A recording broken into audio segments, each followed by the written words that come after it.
this video is the continuation of the previous video. So in the last video I showed you how to read, write, authenticate, lock and using the counters, and in this video I'm going to show you what are the different commands you'll be using to communicate with the RFID reader writer, as well as with the Ultralight C tags.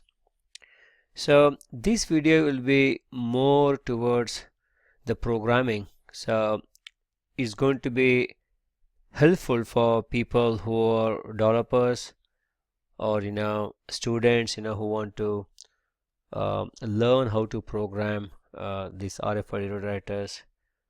So I've connected my OMNIKEY 5421 device, and I'm going to choose the contactless interface, and this is the same card we used in the previous video.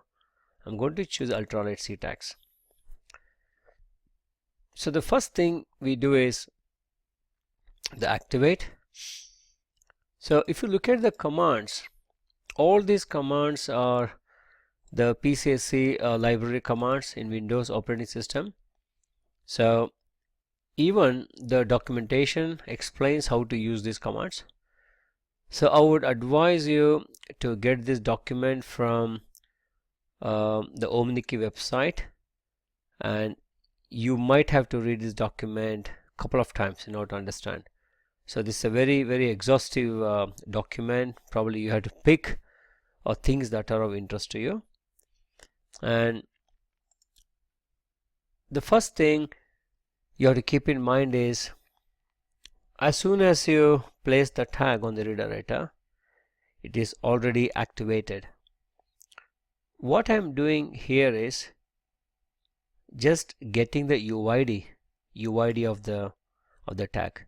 So this is a standard PCSC command to get the UID, and we also seen this command using the ACR122 reader writer also. Now after that, I'm trying to get the ATR, and you can see these commands has got so much information. So it also tells you what library functions you have to call in order to achieve something. Say for example, to get the ATR, you can use this scard state command, and this is the ATR you get.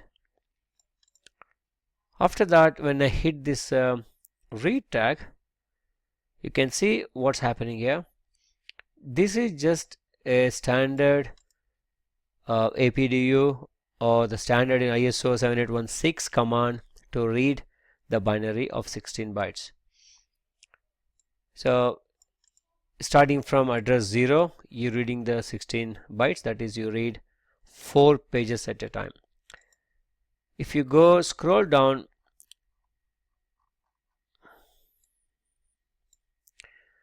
now we know that you can read up to the page 42. Sorry, page 43. You can read up to here, because after that is the authentication keys, and you cannot read them. So the last read command is the read address 40, and from here you get 40, 41, 42, 43.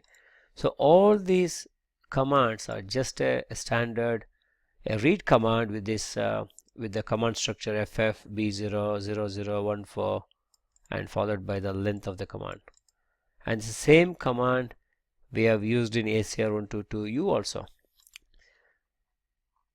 I did notice something different in this OMNIKEY compared with the ACR122U. So in the ACR122U, I can read 4 bytes. So I can, if you look at this command here, you got 10, that is a hexadecimal. I can give 04 and read only the 4 bytes. However, the same command did not work in this reader writer. So I'm not very sure why it is. It's something to do the firmware inside this reader writer.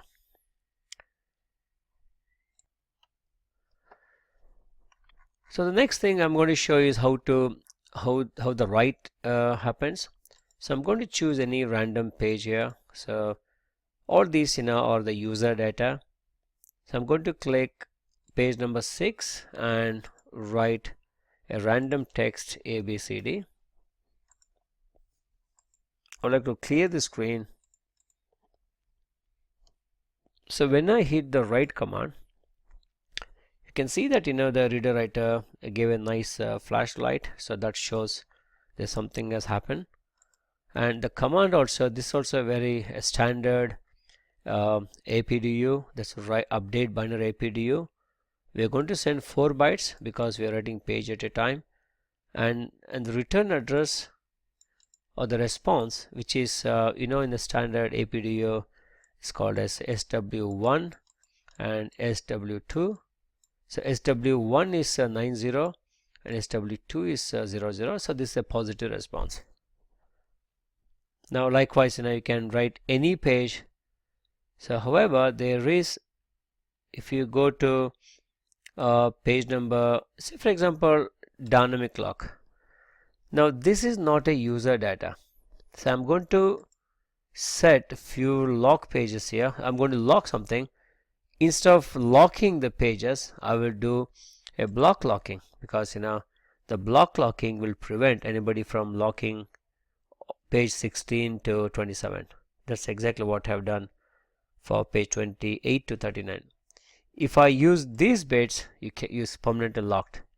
So I don't want anybody to lock it. I want these pages to be always writable.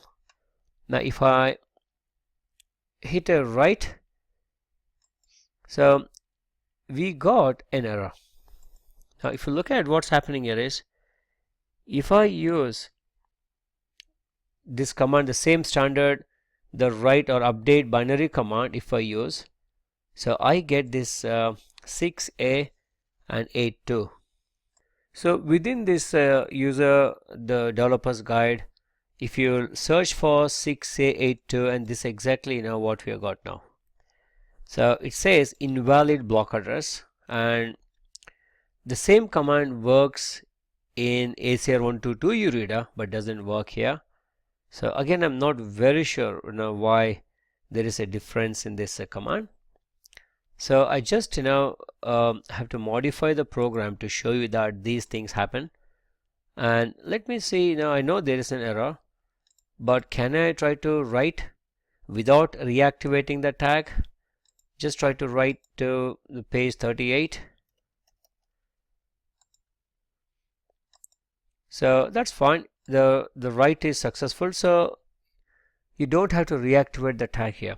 So how is this, just to understand what's happening, you cannot write to dynamic lock. It's the same thing, probably I'm going to write it to the counter. So go to the counter and increment this by 8. Right, the counter also failed. So I'm not very sure why any direct write operation from page number 40 onwards is not a valid operation. So one thing is very obvious, the page number 40 onwards, they're not just a user data pages, they have something special. So my guess is this Ultralight C, okay, is an NTag, one of the NTag compatible tags. Probably the firmware inside this reader writer knows there is a dynamic lock from and counter, and all these pages are something special. Probably it is preventing a direct write. So that's my guess. So the counter is also not successful. If you try to let's see if it's actually returned something. Is it pretending to give a wrong error message? And if I try to read, I should get, if I get a new counter, that means the write did happen. So read the tag. Now you can see that the counter did not change, so the write was not successful. So likewise, it also has a problem writing directly to the configuration 0 and configuration 1. And obviously I could not demonstrate here, but if I try to write to page number 44, 45, 46, 47, you get a different error message. So probably I think it's something very similar error message you get saying that the pages are not valid. So whereas if you look at the documentation of Ultralight C, you can directly write to these addresses, and we have seen that these write is possible using ACR122U reader writer. So this is not a showstopper. There is always a workaround. So what we have to do is we have to use a different set of commands. So in order to demonstrate that, I have to go back to my program and modify, because I modified to show you these problems. The write cannot be possible after that. So I'm going to fix and then we'll continue with the remaining stuff. So I have modified the program, and let's continue with some more interesting stuff.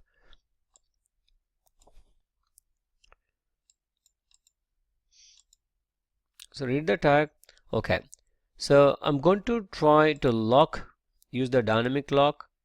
So we try to lock using the block locking, and if I try to write, now the write is successful, and you can see here I'm going to remove this stuff. Okay, so what we have done here is we have used a different set of commands. The first command is called the opening a generic session, and using the write command. This is the write command of the Ultralight, the tag itself. If you look at the documentation, it is A2 followed by the address followed by the 4 bytes, and this is the standard APDO. And here somehow the response, okay, if you just try to ignore this response, I get 0104. However, the write has happened. After that, you have to close the generic session. So you have to do this as some kind of a header, run the command, and the footer. Now this is very well explained in the documentation. If you go back to the documentation and search for preamble, so there's a nice example here. So this page number 31 explains, okay, what to do when you want to send the commands or direct commands to the tag. Now there is a bit of a process here. You first have to open the session. It starts from here. You first had to open a generic session, and the command structure is here, followed by the generic command, the card command. This is the card command.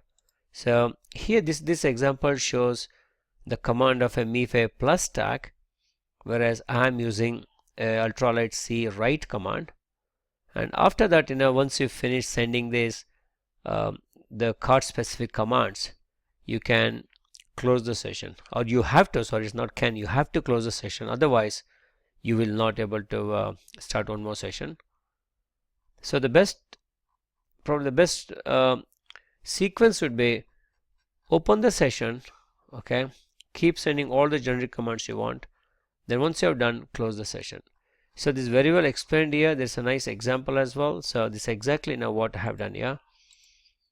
So I am sending this open session, the command, as well as that. So with this, the dynamic lock works. In order to check that, I'm going to reactivate the tag again.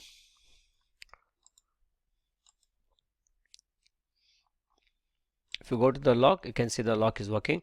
But however, I'm not very sure, the response is not 0 0. Okay, and something else, is worth seeing here. See, the output of most of these card command must have the 0 0, 2 zeros for a successful response, or something like 0804 for a negative NACK, something like that. So somehow it's not very clear, okay, in this document, how to use this. So we always check for 00. If it is not 00, something must have gone wrong. However, in our case, even though it's not 00, the command did work. I'm going to try this command for counter as well. So increment this by 5. Now it's incremented. If you look at the command's gone. It's the same thing. Open the generic session, send the command. In Ultralight C, there is no special command to increment the counter, unlike the Ultralight EV1 or NTAG. So close the session, and this is the standard read binary command to read the value of the counter. The same thing also applies for the auth 0. So assume that I want to write protect, or probably let's try play with the first one. I still don't want to indicate any page for authentication. I'm just going to play with the auth 1. Write, the write is successful, and you can see here the same sequence is going here. So if I want to try, I'm going to try with I'm going to protect from the page number, say 06, or maybe page number 20 onwards. So anything right to page number 20 needs authentication, right? So look at here, and here also the same sequence has gone in. Now the last one is the authentication as well. So authentication which is a very interesting feature here. I'm going to authenticate. I think the keys are still the factor key. So if I authenticate, the authentication here is exactly the same sequence. You open the session. Now authentication, the documentation says happens in 2 steps. So if you look at this is exactly what I want to show you. So here, this is the card command. The response is 000. So the first 2 bytes, and as the documentation says, the positive response starts with the 2 zeros, and the step 2 as well. So there is a 20, I think, followed by the third 00. This is nothing to do with the this command. This is the output of the Ultralight C. If you see the documentation, okay, it's explained, or I have made a video on understanding the Ultralight C data sheet. Probably you can refer to that to know more about what are these commands are. Then close the session, and that's all. So these are things you need to do. Probably the writing to changing the key as well, you have to use the same sequence. I'm going to change the keys to a different one.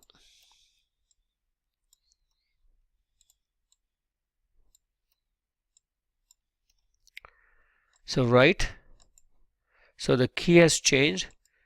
If you look at here, this is a good example. I have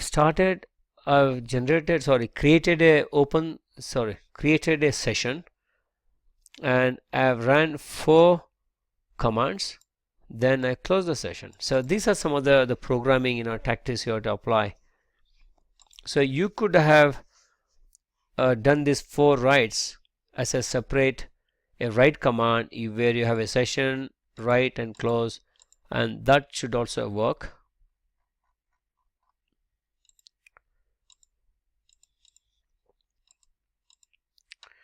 So if you're using this program, probably you can use the random button to generate random keys. And I think that's all in this video.